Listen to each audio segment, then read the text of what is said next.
versículos 9 al 15.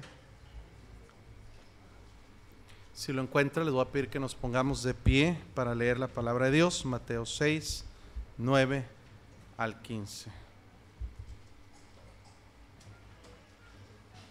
Mateo 6, 9 al 15. ¿Estamos ahí, hermanos? Todos juntos vamos a leer estos versículos. Dice la palabra de Dios: Vosotros pues oraréis así: Padre nuestro que estás en los cielos, santificado sea tu nombre, venga tu reino, hágase tu voluntad como en el cielo, así también en la tierra. El pan nuestro de cada día, dánoslo hoy, y perdónanos nuestras deudas, como también nosotros perdonamos a nuestros deudores. Y no nos metas en tentación, mas líbranos del mal, porque tuyo es el reino, el poder y la gloria por todos los siglos. Amén. Porque si perdonáis a los hombres sus ofensas, os perdonará también a vosotros vuestro Padre Celestial. Mas si no perdonáis a los hombres sus ofensas, tampoco vuestro Padre os perdonará vuestras ofensas. Esta mañana comenzamos con el estudio de esta oración del Padre Nuestro. Vimos algunas frases que esto nos enseña y espero que en esta tarde podamos avanzar, si Dios nos permite, terminar con esta enseñanza, hermanos, que va a ser de bendición si usted pone atención. Yo sé que Dios quiere hablarle y Dios va a hacerlo a través de su palabra. La pregunta es: ¿usted va a escuchar? Si usted viene en esta tarde buscando algo para criticar, seguramente lo va a encontrar, o ya lo encontró. Si usted viene buscando algo malo, lo va a encontrar. Si usted viene buscando algo desagradable, lo va a encontrar. Pero si usted viene buscando que Dios le hable, usted viene buscando bendición, lo va a encontrar. El asunto no es dónde estamos ni quién predica. El asunto es cómo viene nuestro corazón, qué actitud es la que venimos nosotros buscando. Os trate de poner y preparar su corazón para que Dios le hable en esta tarde, y estoy seguro que usted podrá salir bendecido, como para mí esta enseñanza al estudiarla ha sido de bendición. Vamos a orar. Señor, gracias te damos porque tú eres bueno y nos permites estar aquí en tu casa de oración. No queremos pretender, Señor, saber lo que quizá pensamos que sabemos y realmente, Señor, no le prestamos la atención debida. Toma nuestros corazones, Señor.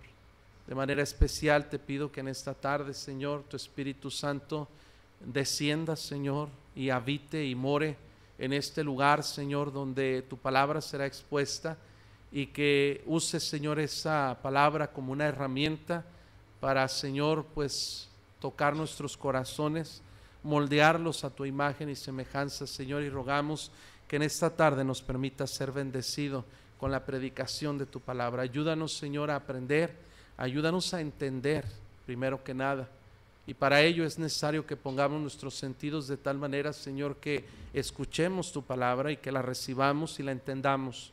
Ayúdanos a olvidar cualquier distracción o poner a un lado pensamientos que nos alejen de tu palabra. Te pido, Señor, que nos ayudes a guardar en nuestro corazón lo que hoy se escuche, porque, Señor, necesitamos meditar en ello. Y más adelante, Señor, lo más importante será que pongamos en práctica lo que hoy tú tengas a bien hablar a cada uno de nosotros. Señor, hay diferentes personas, diferentes caracteres, diferentes necesidades, pero tu palabra es un bálsamo, Señor, que cubre cualquier necesidad y cualquier carencia en nuestras vidas. Ayúdanos, por favor, rogamos tu presencia y tu poder en esta tarde. En nombre de Cristo, amén. Pueden sentarse. Como dijimos esta mañana, el Padre Nuestro es una de las porciones, si no es que la porción más conocida en toda la Biblia, en todo el mundo, hermanos. ¿Sabe por qué, hermano? Porque muchas personas usan esto como una manera de dirigirse hacia Dios. Los discípulos vinieron con Cristo y le preguntaron, le dijeron: enséñanos a orar, como también Juan el Bautista enseñó a sus discípulos. Y Jesús, en respuesta a esta petición, él contesta diciendo: vosotros oraréis así.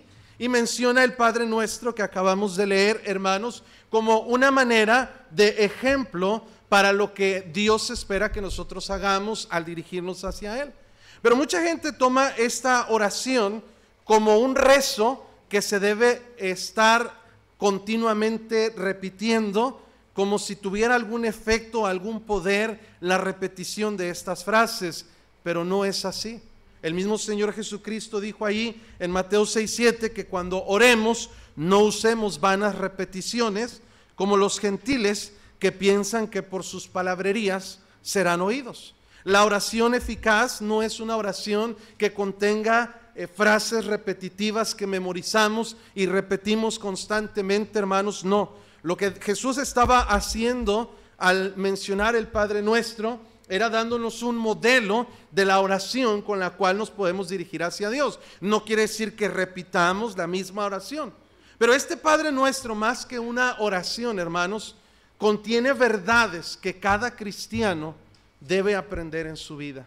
O más que una oración, lo que Jesús nos está dando es una manera de nosotros vivir dirigiéndonos hacia Dios. Si queremos tener una comunión cercana a Dios, si queremos tener un entendimiento de lo que Dios es y lo que Dios espera de nosotros, debemos tomar las lecciones que Dios nos da en el Padre Nuestro. Hay 7 lecciones en esta oración.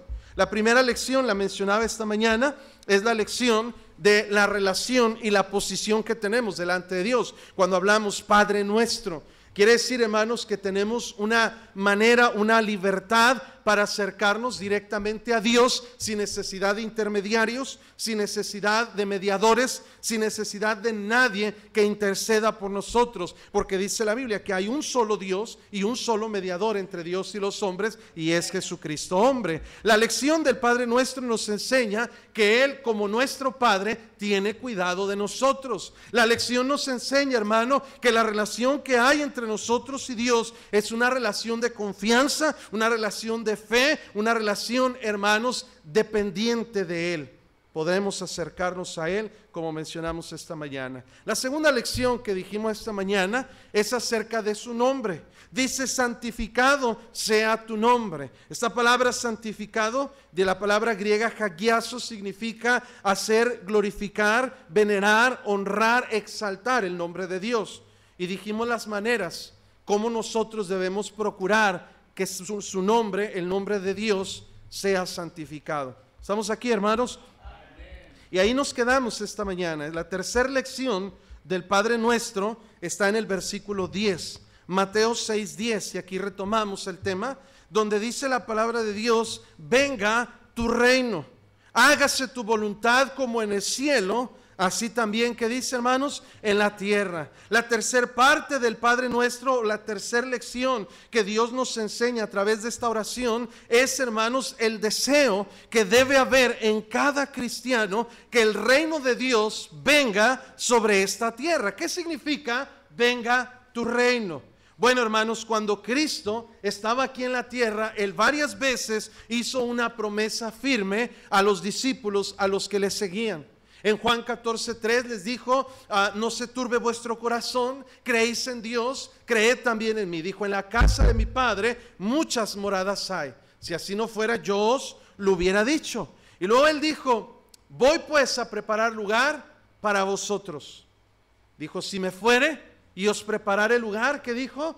Vendré otra vez y os tomaré a mí mismo, para que donde yo estoy, vosotros también estéis. La promesa de Cristo constantemente durante su ministerio fue que al irse Él al cielo, Él iba a regresar, Él iba a venir por segunda vez con un propósito.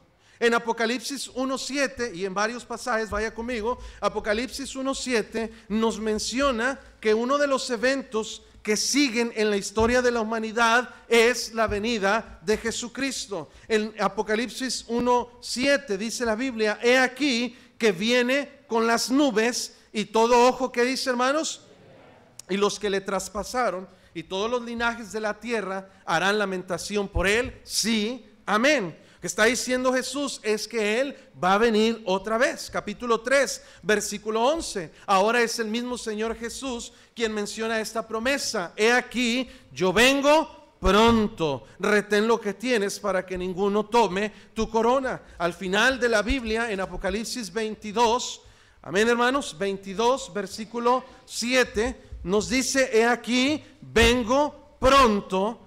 Bienaventurado el que guarda las palabras de esta profecía de este libro. El versículo 20 dice: el que da testimonio de estas cosas dice: ciertamente vengo en breve. Y el escritor Juan dice: amén, sí, ven Señor Jesús. Hermano, desde el tiempo que Jesús ascendió al cielo, la confianza que había en los cristianos de ese tiempo, hermanos, era un saludo que ellos expresaban: Maranata, que significa el Señor viene. Ellos tenían bien en claro la confianza que no importara lo que pasara, de persecuciones, de problemas, de necesidades, había una promesa que Jesucristo había hecho, y esa promesa seguramente se cumpliría. Jesús viene otra vez. Estamos aquí, hermano. Ahora, ese es un evento que Jesús promete. Antes de venir por segunda vez, Jesús promete venir por la iglesia. Mire en Primera de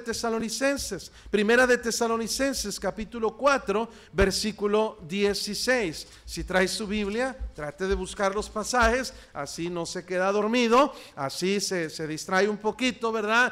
Hace ejercitar un poquito el cerebro y no le da tanto sueño. Yo sé que algunos están cansados, algunos están desvelados esta tarde, quizá porque estaban trabajando, otros estaban viendo la tele, otros estaban pues perdiendo el tiempo. Bueno, yo no sé, algunos están cansados porque están aquí todo el día, gracias a Dios por ustedes, pero hermano, trate de esforzarse por concentrarse a escuchar la palabra de Dios. Primera de Tesalonicenses 4:16 dice: porque el Señor mismo, con voz de mando, con voz de arcángel y con trompeta de Dios, que dice, descenderá del cielo, y los muertos en Cristo resucitarán primero. Luego nosotros que vivimos, los que hayamos quedado, seremos, que hermanos, arrebatados juntamente con ellos en las nubes para recibir al Señor en el aire, y así estaremos siempre con el Señor. Por tanto, alentados los unos a los otros con estas palabras. Sígame, hermano, el Señor Jesús está prometiendo que Él va a regresar por nosotros. Hermano, dice la palabra de Dios que muy pronto, y esto puede suceder hoy mismo, el Señor Jesucristo vendrá en las nubes,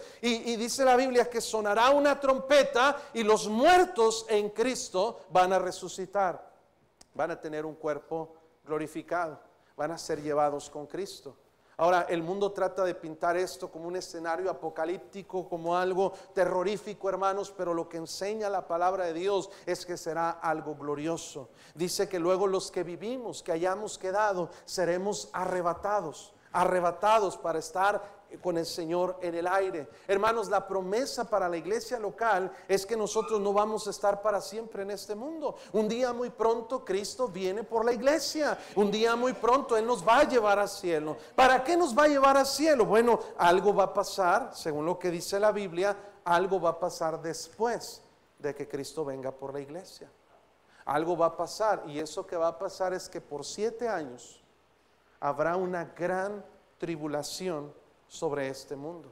En la palabra de Dios se enseña, hermanos, que después de que Cristo venga por la iglesia, hermanos, habrá un periodo de gran tribulación en el cual, hermanos, sufrirán muchas cosas en este mundo. Habrá hambres, habrá pestes, habrá terremotos, habrá guerras, hermanos. Y la Biblia describe en Apocalipsis, si usted ha leído el libro de Apocalipsis, describe los eventos más terribles, hermanos, que jamás han ocurrido en la historia de la humanidad. Desde el capítulo 4, 5, 6 menciona el arrebatamiento de la iglesia, y después comienza hablando todo lo que va a pasar al final de los tiempos, 7 años de gran tribulación.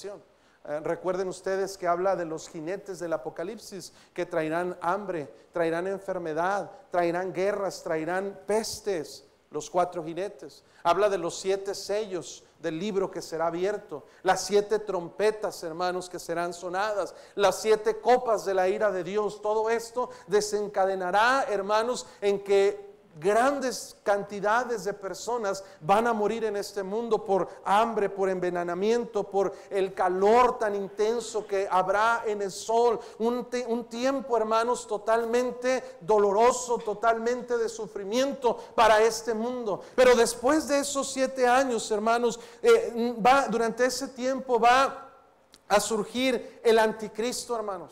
Y el anticristo, hermanos, va a establecer una aparente paz sobre este mundo. La marca de la bestia, la marca del anticristo va a suceder durante estos 7 años de gran tribulación. Pero después de esos 7 años, el mundo, hermanos, se va a juntar en una guerra contra Israel. Y en ese tiempo vendrá Jesucristo para establecer su reino sobre este mundo. En Apocalipsis 19:11, ya terminando todos los 7 años, todo lo que usted lee en Apocalipsis desde el capítulo 6 hasta el capítulo 18, hermanos, todo eso va a suceder en un periodo que se llama la Gran Tribulación, un periodo de sufrimiento de 7 años que vendrán sobre este mundo. Y en Apocalipsis 19 y versículo 11 menciona el reinado de Jesucristo. 19:11, ¿estamos ahí, hermanos? Apocalipsis 19, versículo 11 dice: entonces vi el cielo abierto y he aquí un caballo blanco, y el que lo montaba se llamaba Fiel y Verdadero. Este es Jesucristo. Y con justicia juzga y pelea. Sus ojos eran como llama de fuego.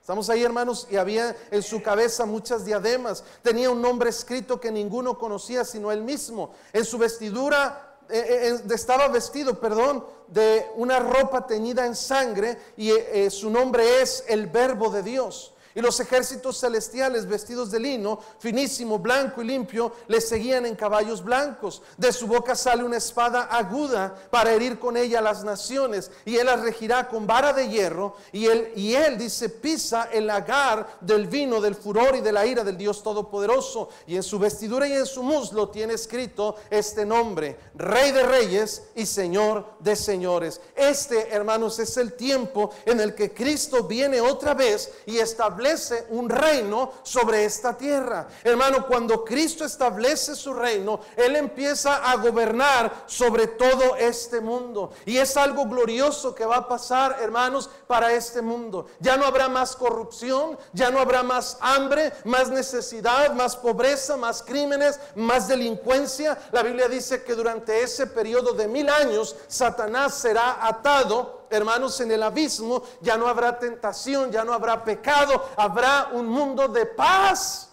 y tranquilidad, porque Jesucristo por fin reinará sobre este mundo.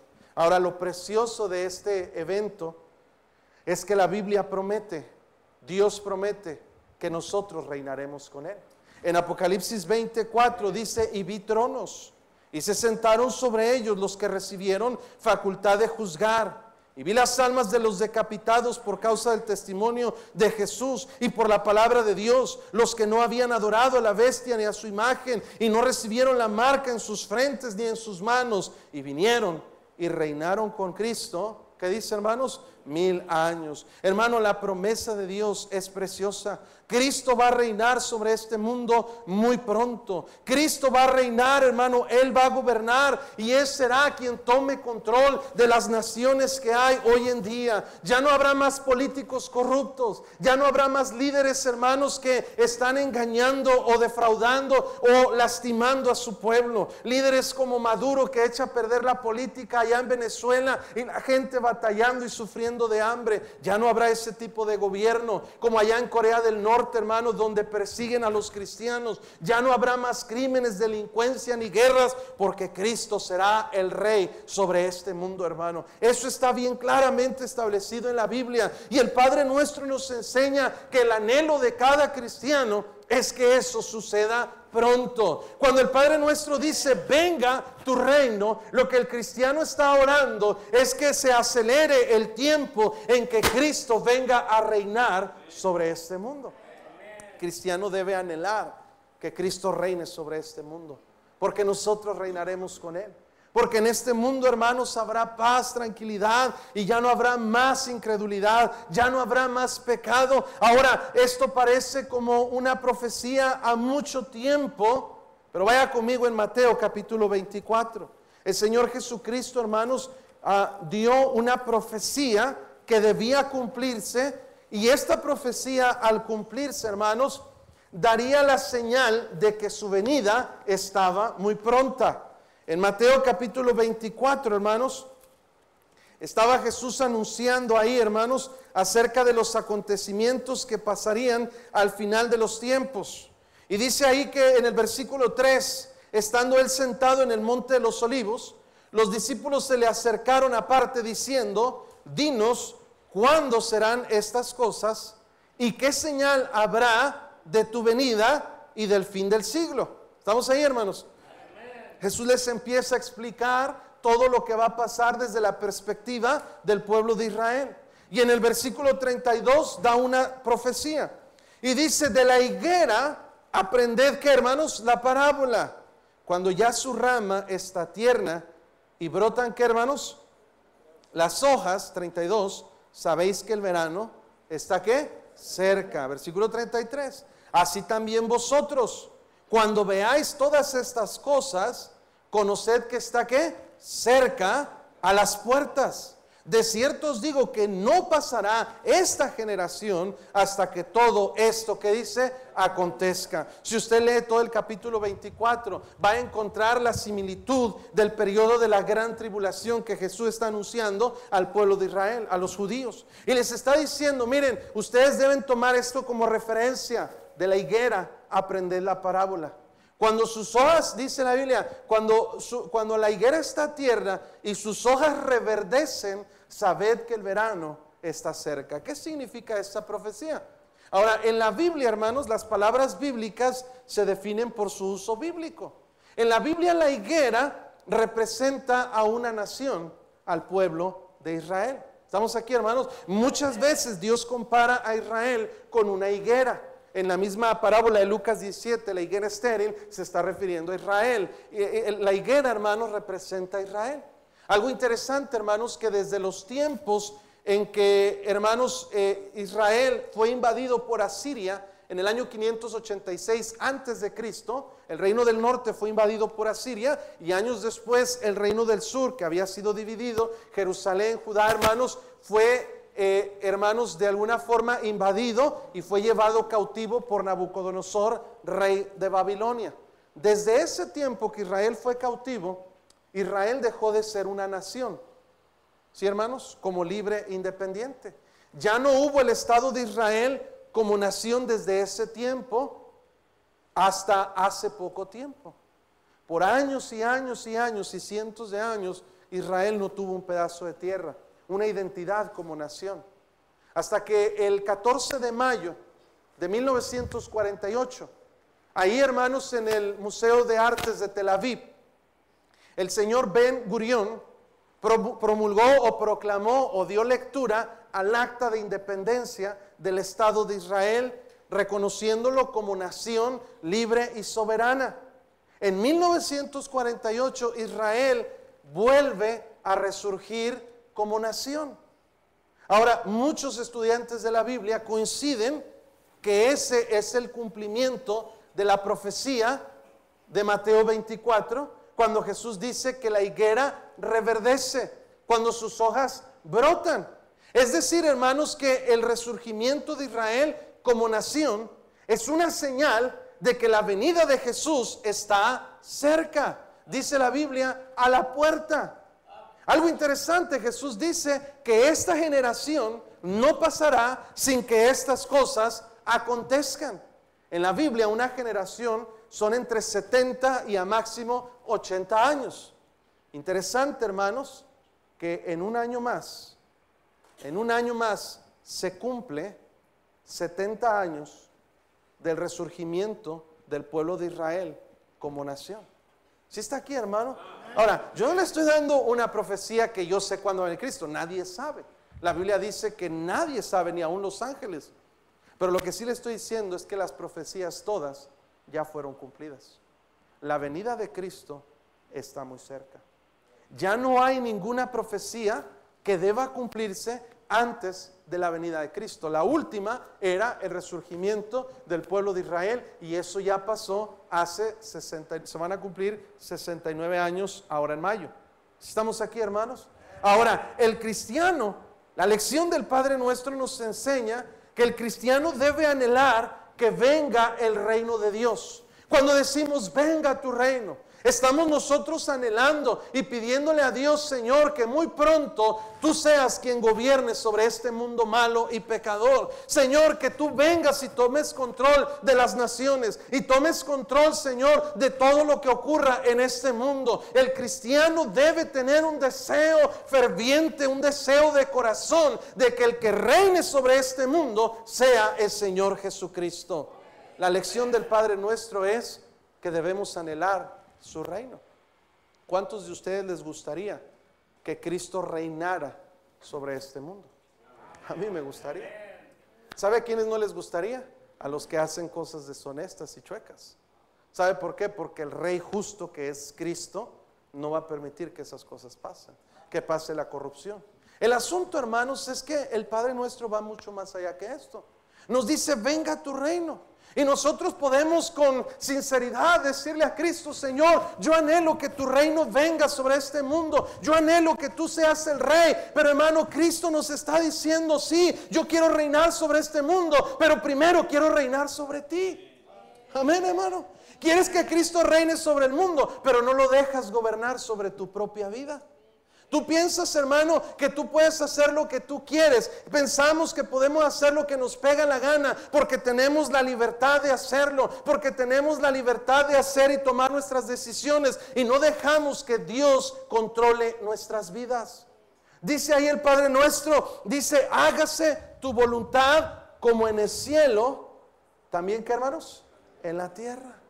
El Padre Nuestro nos enseña que el anhelo, hermanos, del cristiano debe ser que así como Cristo controla todas las cosas allá en el cielo, así, hermano, como sucede que todo este universo está bajo el control y la precisa cuidado y el preciso cuidado y orden de Dios, hermano, lo mismo sucede aquí en la tierra. Amén, hermanos. Que así como Él manda a los ángeles, que así como Él gobierna totalmente sobre el cielo, también la voluntad de Él sea hecha en la tierra. Y eso no es muy difícil de entenderlo, hermano. El Padre Nuestro nos enseña que nuestra petición y nuestro anhelo, nuestro corazón, debe ser que Él reine y que su voluntad sea hecha aquí en la tierra. ¿Estamos aquí, hermanos? Pero la primer parte donde Él quiere empezar es en tu vida y en la mía. Un día todo este mundo va a obedecer a Cristo. Un día dice la Biblia que ante Él se doblará toda rodilla y toda lengua confesará que Jesucristo es el Señor. Pero nosotros que proclamamos una fe en Jesucristo, debemos empezar por anhelar que Cristo gobierne en este mundo, sí, pero primero en mi vida, en mi familia. ¿Estamos aquí, hermanos? Que su voluntad sea hecha en la tierra, sí, pero primero que sea hecha en mi vida. Y ese es un problema muy grande, que muchos cristianos no quieren que la voluntad de Dios sea hecha en su vida. Si nosotros queremos que su voluntad sea hecha en la tierra como también en el cielo, nosotros debemos buscar hacer primero la voluntad de Dios en nuestra propia vida.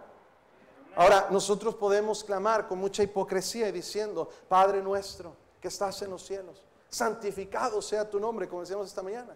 Venga tu reino, hágase tu voluntad como en el cielo, también en la tierra. Yo me imagino a Dios pensando: espérame, me estás pidiendo que gobiernes sobre la tierra, pero no me dejas gobernar sobre tu propia vida. Tomas tus propias decisiones, no me tomas en cuenta, vives como te pega la gana, haces las cosas sin considerar a Dios, sin considerar su voluntad. Me estás diciendo que gobiernes sobre el mundo, pero no me dejas gobernar sobre tu vida. Me estás diciendo que se haga mi voluntad en la tierra como en el cielo, pero ni siquiera tú quieres hacer mi voluntad. Hermano, el cristiano que es sincero en su búsqueda de Dios debe anhelar cumplir la voluntad de Dios en su vida primero que en este mundo. ¿Sí está aquí, hermano? Por ejemplo, la voluntad de Dios es que usted sea fiel a congregarse a los cultos de la iglesia. Hebreos 10:25 nos dice: no dejando de congregarnos como algunos tienen por costumbre, sino exhortándonos, y dice: y tanto más cuando ves que aquel día se acerca. ¿Cuál día se acerca? El día que Cristo venga sobre este mundo. Con más diligencia debemos procurar estar en la casa de Dios. Pero muchos cristianos, hermanos, no van a estar aquí entre semana, ni van a estar aquí la próxima semana. ¿Sabe por qué, hermano? Porque decimos que queremos hacer la voluntad de Dios, pero no la hacemos. ¿Sí me está siguiendo, hermano? Su voluntad sea hecha en la tierra como en el cielo. Hágase tu voluntad. Dios dice, primero hazla tú. Amén, hermanos. La voluntad de Dios, según Mateo 28:19, mencionamos esta mañana, es que cada uno de nosotros predique el evangelio, gane almas, comparta con otros acerca de Cristo, pero muchos cristianos se rehúsan a hacerlo. La voluntad de Dios es, hermanos, que nosotros le agrademos, que le busquemos, que nos santifiquemos, que seamos constantes en nuestro crecimiento espiritual. Pero el Padre nuestro es muy fácil decirlo y proclamar, Señor, venga tu reino, hágase tu voluntad como en el cielo, en la tierra. Pero qué hipocresía cuando nosotros no queremos someternos a su voluntad. Amén, hermanos. Esa es la lección del Padre nuestro. Y luego seguimos estudiando Mateo 6:11, hermanos. Nos enseña la palabra de Dios, el pan nuestro de cada día, danos lo que hoy. Esa frase, hermanos, nos enseña el cuidado y la provisión que podemos tener de parte de Dios. Entonces, la cuarta lección del Padre nuestro, hermanos, es que estamos y podemos confiar en la provisión de Dios para nuestras necesidades. En el mismo capítulo 6 de Mateo, Mateo capítulo 6, versículo 25. Vaya conmigo, por favor. ¿Estamos ahí, hermanos? Por tanto os digo, no os afanéis por vuestra vida. ¿Qué habéis de comer o qué habéis de beber? Ni por vuestro cuerpo, ¿qué habéis de vestir? ¿No es la vida más que el alimento y el cuerpo más que el vestido? Dice Jesús, mirad las aves del cielo, que no siembran, ni ciegan, ni recogen en graneros, y vuestro Padre Celestial las alimenta. ¿No valéis vosotros mucho más que ellas? ¿Y quién de vosotros podrá, por mucho que se afane, añadir a su estatura un codo? Y por el vestido, ¿por qué os afanáis? Considerad los lirios del campo, cómo crecen, no trabajan ni hilan, pero os digo que ni aun Salomón, con toda su gloria, se vistió así como uno de ellos. Y si la hierba del campo que hoy es y mañana se echa en el horno, Dios la viste así, ¿no hará mucho más a vosotros, hombres de poca fe? Dice, no os afanéis pues diciendo, ¿qué comeremos o qué beberemos o qué vestiremos? Porque los gentiles buscan todas estas cosas, pero vuestro Padre Celestial sabe que tenéis necesidad de estas cosas. Versículo 33, mas buscad primeramente, ¿qué dice, hermanos? El reino de Dios y su justicia, y todas estas cosas os serán añadidas. Hermano, el Padre nuestro nos enseña de dónde buscar nuestra provisión para todos los días. Cierto, hermanos, que tenemos que trabajar. Cierto, hermanos, que en este mundo cada vez es más difícil y más complicado tener las cosas necesarias para la vida diaria. Pero, hermano, algo que no debemos olvidar y que el Padre nuestro nos enseña es que hay alguien que está al pendiente de nosotros para proveer nuestras necesidades, hermano. Hay alguien que está a la expectativa para proveer nuestro sustento todos los días, hermano. Por la gracia de Dios, usted y yo estamos aquí y podemos decir que no nos ha faltado nada, hermanos, porque hay un Padre que nos sustenta y nos cuida. En Filipenses 4:6 dice, por nada estéis afanosos, sino sean conocidas vuestras peticiones delante de Dios en toda oración y ruego con acción de gracias. El Padre nuestro nos enseña, hermanos, que podemos tener confianza, que hay alguien que provee nuestras necesidades, hay alguien que nos cuida, hay alguien que nos sustenta, y ese es nuestro Padre Celestial. Amén, hermanos. Pero el cristiano debe aprender a vivir por fe. Por eso dice, el pan nuestro de cada día, dánoslo hoy. Hermano, el Padre nuestro nos enseña a no jactarnos del día de mañana, no afanarnos por las cosas que no sabemos si van a venir. Ahí en Mateo 6:34 dice, así que no os afanéis por el día de qué, hermanos, porque el día de mañana traerá su afán. Baste a cada día su propio mal. Muchas veces nosotros nos preocupamos por el futuro. Pensamos, ¿qué voy a hacer la próxima semana? ¿Qué voy a hacer el próximo mes? ¿Qué voy a hacer de aquí a un año, hermano? Cuando ni siquiera sabemos si vamos a estar vivos. Amén, hermano. No sabemos si Cristo va a venir. Eso no quiere decir que no debemos ahorrar, que no debemos planear, pero sí quiere decir que no debemos afanarnos. Padre nuestro nos enseña a vivir al día, a vivir confiando, hermanos, en su provisión para hoy. Lo que hoy necesitamos, Dios nos lo dará. Ya mañana traerá su propio afán. Ya mañana traerá sus propios problemas. Dice Proverbios 27, no te jactes del día de mañana, porque no sabes qué dará de sí el día, hermano. Podemos estar tranquilos sabiendo que Dios tiene cuidado del mañana. Amén, hermano.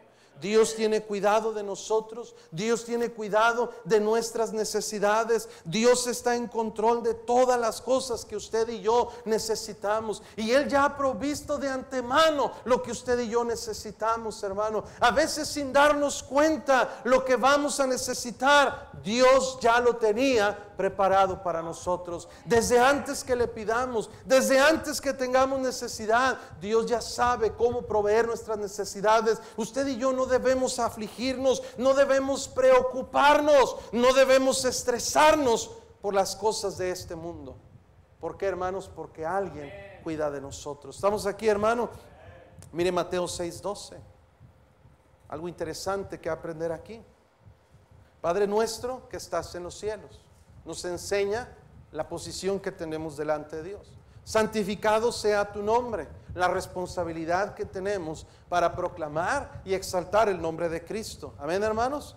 Número 3, vimos ahí, hermanos, vénganos tu reino, dice ahí. Hágase tu voluntad como en el cielo, también en la tierra. Esa lección nos enseña que debemos nosotros someternos a la voluntad de Dios y desear que Él venga a reinar sobre este mundo. Bueno, 4 nos habla de la provisión, el pan nuestro de cada día, dánoslo hoy. Y número 5 nos enseña, y perdónanos, versículo 12, nuestras deudas, como también nosotros, ¿qué dice? Perdonamos a nuestros deudores.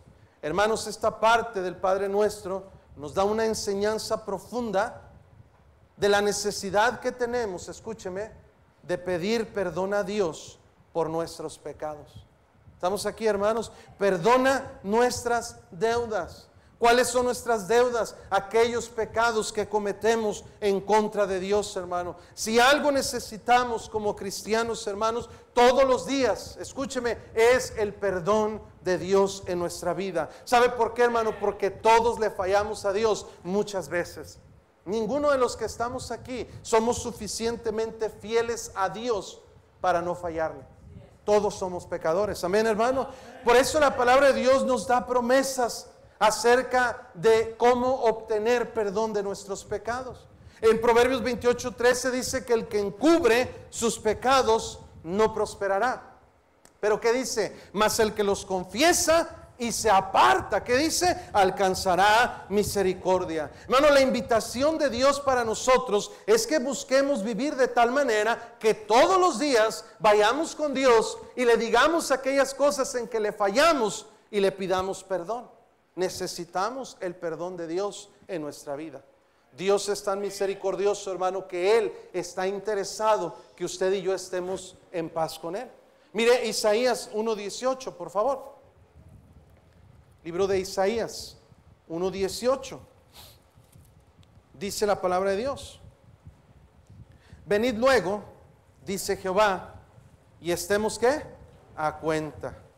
Vamos a arreglar cuentas, dice Dios. Si vuestros pecados fueren como la grana, como la nieve serán, ¿qué, hermanos? Emblanquecidos.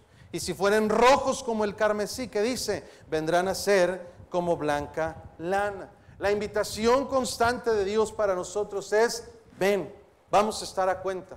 Vamos a hacer cuentas tú y yo, y no importa lo que hayas hecho, no importa en qué hayas fallado, yo estoy dispuesto a perdonar y a limpiar todos tus pecados. Amén, hermano. El pecado estorba al cristiano en su crecimiento espiritual. El pecado nos esclaviza, el pecado nos aleja de Dios, el pecado nos roba la paz, el pecado nos roba, hermanos, todo lo bueno en nuestra vida. Por eso Dios dice: es importante que aprendas cómo quitar tus pecados, cómo recibir perdón de ellos. Mire Isaías 55:7. Isaías 55:7. Isaías 55:7. ¿Sí? ¿Estamos ahí, hermanos? ¿Qué dice? Deje el impío su camino y el hombre inicuo, ¿qué? Sus pensamientos, y vuélvase a Jehová, el cual tendrá de él misericordia, y al Dios nuestro, el cual será, queridos hermanos, amplio en perdonar. Hermanos, si hay algo que nos estorba en nuestros hogares, si hay algo que nos estorba en nuestra vida diaria, si hay algo que nos aleja de Dios y nos hace tomar malas decisiones, es el pecado. Y Dios dice, si algo necesitamos es aprender a quitar esas piedras de nuestro camino para tener un camino libre hacia Dios. ¿Y cómo podemos hacerlo? Dios dice, ven, vamos a estar a cuenta. Ven todos los días, confiesa tus pecados, dime en qué me has fallado, arrepiéntete. Amén, hermanos. Amén. Y Dios dice, si los confiesas y te apartas, alcanzarás misericordia. El Padre nuestro nos enseña a confesar nuestros pecados delante de Dios. Perdónanos nuestras deudas. Y todos necesitamos el perdón de Dios. ¿Verdad que sí, hermanos? Pero hay una condición. Dice, perdónanos nuestras deudas, como también que nosotros perdonamos a los que nos ofenden. La condición para recibir el perdón de Dios en nuestra vida es que nosotros aprendamos a perdonar a los que nos ofenden. Y todavía, si eso no quedara claro, hermanos, el Señor Jesús, ahí en Mateo 6, vuelve a hacer una referencia a este asunto tan importante. Mateo capítulo 6, donde estamos leyendo el Padre Nuestro. Amén, hermanos. Versículo 12, y perdónanos nuestras deudas, como también nosotros perdonamos a nuestros, ¿qué? Deudores. Versículo 14, porque si perdonáis a los hombres sus ofensas, os perdonará también vuestro Padre Celestial. Mas si no perdonáis a los hombres sus ofensas, ¿qué dice, hermanos? Tampoco vuestro Padre os perdonará vuestras ofensas. Dios dice, hermano, está bien, ustedes deben orar así. Deben orar, perdona nuestras ofensas, deben confesar sus pecados, deben pedir a Dios, perdón a Dios por sus pecados, pero la condición para recibir el perdón de Dios es que aprendas a perdonar a los que te ofenden. Dios dice, si tú perdonas a otros, yo también te voy a perdonar. Pero si tú no perdonas a otros, dice, yo tampoco te voy a perdonar. Y esto es algo que se nos olvida comúnmente, hermanos, porque nosotros podemos estar sin hablarnos con otras personas. Muchas veces guardamos resentimientos en nuestro corazón por pleitos, por ofensas que alguien nos hace, y guardamos en nuestro corazón ese dolor, ese resentimiento, ese problema, hermanos, y no lo solucionamos. Eso estorba para que Dios nos perdone a nosotros. Problemas en los hogares, problemas entre padres e hijos, ofensas que se hacen entre hermanos en Cristo. ¿Cuántas cosas no suceden que no se arreglan, hermanos? Y Dios dice, si no perdonas, tampoco vuestro Padre Celestial os perdonará a vosotros vuestras ofensas. Hermanos, este asunto de lo que Dios nos está queriendo enseñar es muy importante. Yo sé que estamos cansados y a veces como que no captamos bien, pero esto es algo serio, hermano. Usted puede vivir sin hablarle a alguien que le ofendió. Usted puede vivir peleándose con alguna otra persona, pero no podemos vivir en paz sin el perdón de Dios en nuestra vida. Porque el pecado ahí acumulado, hermano, genera grandes problemas espirituales. Por eso vienen enfermedades y problemas graves, porque no arreglamos situaciones con los que nos ofenden. Dios dice, si perdonas, yo te voy a perdonar. Si no perdonas, tampoco te voy a perdonar. En Marcos 11 nos dice que cuando oremos debemos perdonar para que Dios escuche nuestras oraciones. Hermanos, si usted no perdona a alguien que le ha ofendido, Dios no escucha sus oraciones tampoco. La lección del Padre Nuestro es buscar el perdón de Dios, perdonando a aquellos que nos ofenden. ¿Estamos aquí, hermanos? Vamos a terminar, estamos a punto. Mateo 6:13. Y no nos metas en tentación, mas líbranos, ¿qué dice? Del mal. Hermano, la lección del Padre Nuestro número 6 es que el cristiano debe anhelar y buscar con todo su corazón alejarse y mantenerse lo más alejado de las tentaciones. ¿Estamos aquí, hermanos? Ahora, tentación es un asunto inevitable en la vida cristiana. Solamente ha existido un Hijo de Dios sin pecado y fue Jesucristo. Pero nunca ha existido un Hijo de Dios sin tentaciones. El mismo Señor Jesucristo, la palabra de Dios nos dice que fue tentado en todo conforme a nuestra semejanza, pero sin pecado. Es inevitable, hermano, que usted y yo, si Cristo, siendo perfecto, santo, puro, sin pecado, sin mancha, Él, hermanos, fue intervenido por Satanás para tentarle, ¿cuánto más usted y yo, que somos bien pecadores, que tenemos tanta concupiscencia dentro de nosotros? Santiago 1:13 nos dice que cuando uno es tentado, no diga que es tentado de parte de Dios, porque Dios no puede ser tentado por el mal, ni Él tienta a nadie. Dice, sino que cada uno es tentado cuando de su propia concupiscencia es atraído y seducido. La concupiscencia dice cuando da a luz el pecado, y el pecado siendo consumado da a luz, ¿qué, hermanos? La muerte. ¿Qué es eso de concupiscencia? Concupiscencia habla de aquellas cosas que yo he probado en mi vida y que son malas y que me generan el deseo de volverlo a hacer. Le voy a explicar. Una persona, por ejemplo, que antes tomaba cerveza, se emborrachaba. ¿Amén, hermanos? Amén. Conoce a Cristo, Dios cambia su vida. Deja el alcohol en su vida, se aparta, deja totalmente de tomar, pero cada vez que ve en la televisión un anuncio de carta blanca, se le hace aguas la boca. ¿A alguien le ha pasado eso? Oh, no, aquí no, ¿verdad? Sí, claro que sí. ¿Sabe cómo se llama ese deseo? Concupiscencia. ¿Estamos aquí, hermanos? El deseo de hacer cosas indebidas que ya hemos probado en nuestra vida. La concupiscencia mora en nosotros, hermano, y todos aquí hemos practicado cosas que a Dios no le agradan.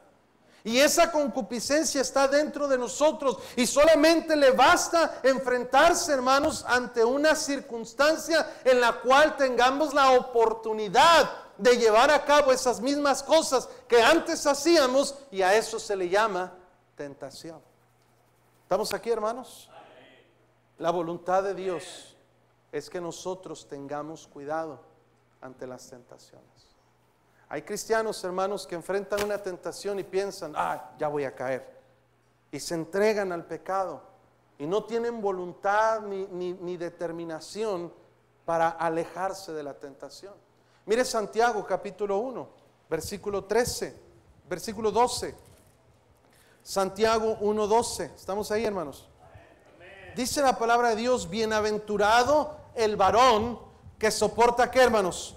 La tentación, porque cuando haya resistido la prueba, recibirá la corona de vida que Dios ha prometido a los que le aman. Oh, hermano, el cristiano debe luchar contra esos deseos que antes había en su cuerpo de hacer lo malo. Aunque siguen ahí esos deseos, pues la Biblia dice que tenemos una naturaleza pecaminosa. Ahora luchamos contra ella porque tenemos al Espíritu Santo morando en nosotros, y ese Espíritu Santo se contrista cuando caemos en la tentación. El Padre nuestro nos enseña que no tenemos que caer en tentaciones, que no tenemos que ceder ante el pecado. Podemos vivir una vida alejada del pecado, podemos vivir una vida sin caer en las tentaciones.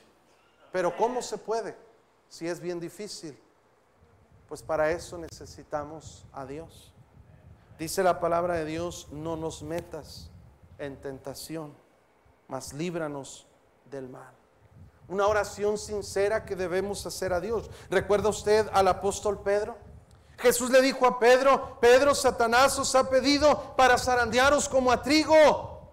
Y hermano, Jesús le dijo a Pedro cómo vencer esa tentación que iba a venir a su vida. Jesús le dijo, antes que el gallo cante, vas a negar que me conoces 3 veces. Y Pedro respondiendo le dijo, no, Señor, si es necesario ir contigo hasta la muerte, iré, pero yo no te voy a negar. Pedro se sintió muy fuerte, muy capaz.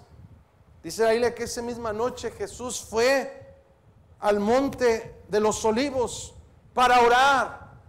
Y cuando él fue, llevó a los discípulos Particularmente llevó a Pedro, Jacobo y a Juan. Y los llevó y les dijo, oigan, velen y oren para que no entren en tentación. El espíritu a la verdad está dispuesto, pero la carne es, ¿qué, hermanos? Débil. Jesús dejó a Pedro y le dijo, Pedro, tú vas a ser tentado.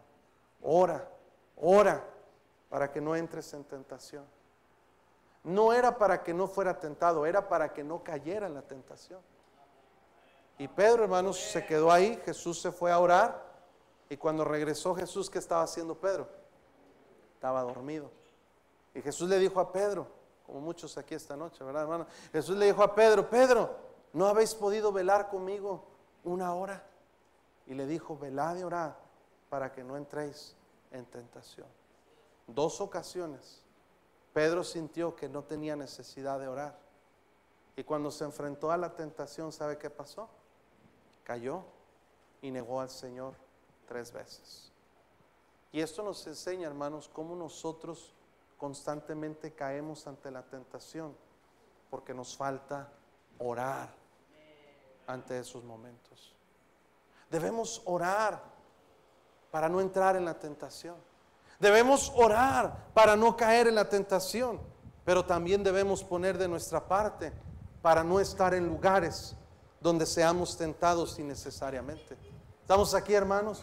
Alguien, hermanos, que está viendo la televisión en altas horas de la noche va a tener tentación de ver cosas indebidas. Apaga la tele, hermano, y aléjate de esa tentación. La tentación nos va a hacer caer, y muchos cristianos, hermanos, juegan con el pecado y se arriesgan, hermanos, a estar en una situación en la que les puede destruir. Hermano, no sabe que el pecado puede destruirnos. Estábamos viendo con mis hijos esta semana pasada una historia interesante. ¿Sabe usted, hermano, cómo atrapan a los changos, a los monitos, a los changuitos? ¿Sabe usted que hay una manera muy sencilla de atrapar changos? ¿Alguien sabe eso? ¿Sí saben alguien? Les voy a explicar cómo se atrapa un chango, por si alguna vez se encuentran uno, ¿verdad, hermano? Bueno, esto lo inventaron en una tribu en África y hoy en día se hace y se practica por generaciones. Lo que hacen, hermanos, los nativos, los indígenas, agarran un coco, ¿sí? ¿Sí conocen los cocos, verdad? Y le hacen un hueco a ese coco lo suficientemente grande para que quepa la mano de un mono abierta, pero que no quepa cuando está cerrada. Y ponen comida dentro de ese coco, particularmente ponen dulces adentro. Y este coco, hermanos, lo amarran en un árbol y lo amarran el coco de tal manera que no se pueda desprender. Se aleja la persona. Y cuando el changuito ve los dulces, es tentado. ¿Sí estamos aquí? Y le gusta. Y el changuito va y mete la mano y agarra el dulce. ¿Sí, hermanos? Pero ¿sabe qué pasa? Que ya no cabe su mano para salir. Y el monito, hay videos en YouTube y los puede ver. Y el changuito está ahí con su mano. Y está ahí, hermano, con su mano estirando y gritando, desesperado. Y ve que vienen, hermano, los cazadores y lo van a agarrar. Y obviamente se lo van a comer. Y el changuito no suelta el dulce. Y ahí está estirando y se agarra con los pies y se estira y se brinca y se impulsa. Pero no suelta el dulce. Y llega el cazador, le aprieta la manita y la saca, lo amarra y se lo come. ¿Les suena ridículo eso, verdad que sí? Changos tan tontos, ¿cómo no sueltan el dulce? Y podrían ser libres. Pues así nos ve Dios a muchos de nosotros, hermanos, agarrando nuestro pecado. Estamos ante la tentación, jugando, acercándonos, pensando puedo hacerlo y no pasa nada. Y agarramos el pecado. Y el pecado nos atrapa, nos esclaviza. Y muchos matrimonios están sufriendo por pecado. Y muchos hijos están en rebeldía por pecado. Y muchos padres sufren por pecado. Y muchos cristianos ya no quieren saber nada de las cosas de Dios por pecado. Y el pecado saben que están mal, saben que los va a destruir, pero no lo sueltan. ¿Estamos aquí, hermanos? ¿Sabe qué, hermanos? El Padre nuestro nos enseña a tener cuidado con la tentación. Es más peligroso de lo que usted cree agarrar ese dulce. Jugar con el pecado destruye nuestra vida. ¿Estamos aquí, hermanos? Padre nuestro nos enseña la importancia de vencer la tentación. Nos enseña la importancia, hermano, de soltar el pecado y guardarnos del mal. Y terminamos en el versículo 13. Porque tuyo es el reino, el poder y la gloria por todos los siglos.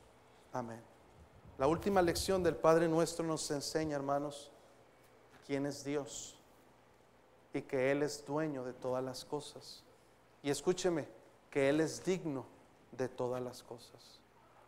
Hermano, una religión no es digna de que nosotros le demos nuestro tiempo el domingo en la mañana, domingo en la tarde, miércoles y los que vienen todos los días, los 7 días de la semana.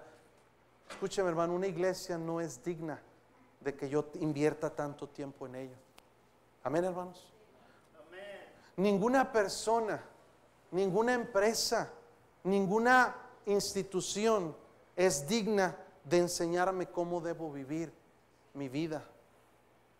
Pero el único que sí es digno es Dios. Y Él merece recibir todo de usted y de mí.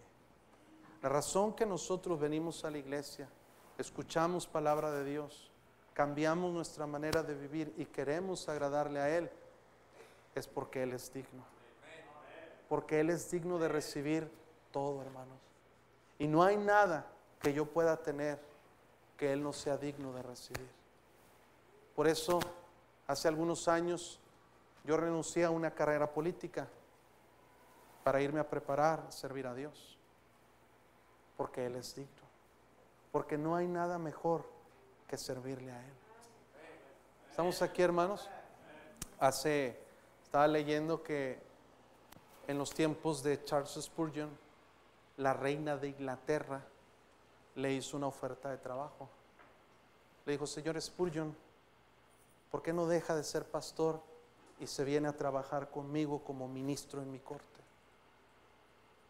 Spurgeon le dijo, un predicador famoso, le dijo: agradezco su oferta, pero no puedo bajar de nivel.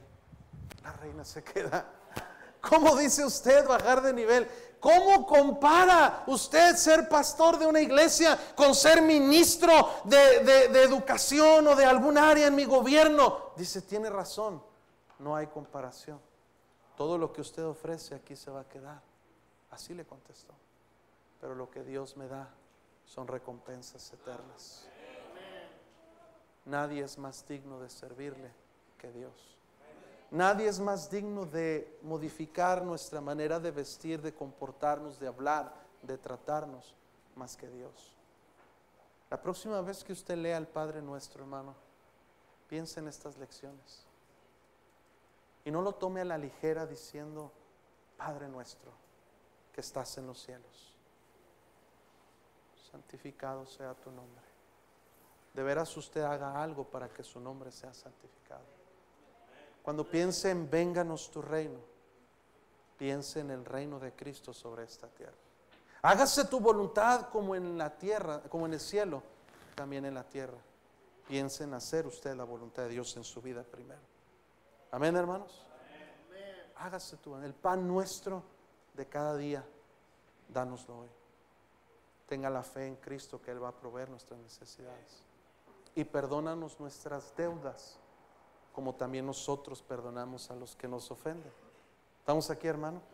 Recuerde que para recibir el perdón de Dios, primero usted necesita perdonar a otros. Y no nos metas en tentación. Al menos acuérdese del changuito. Amén, hermano. Mas líbranos del mal, porque tuyo es el poder y la gloria y la honra por siempre. Hermanos, cuando nosotros clamemos esta oración, Dios no nos está dando, Jesús no nos estaba dando una oración para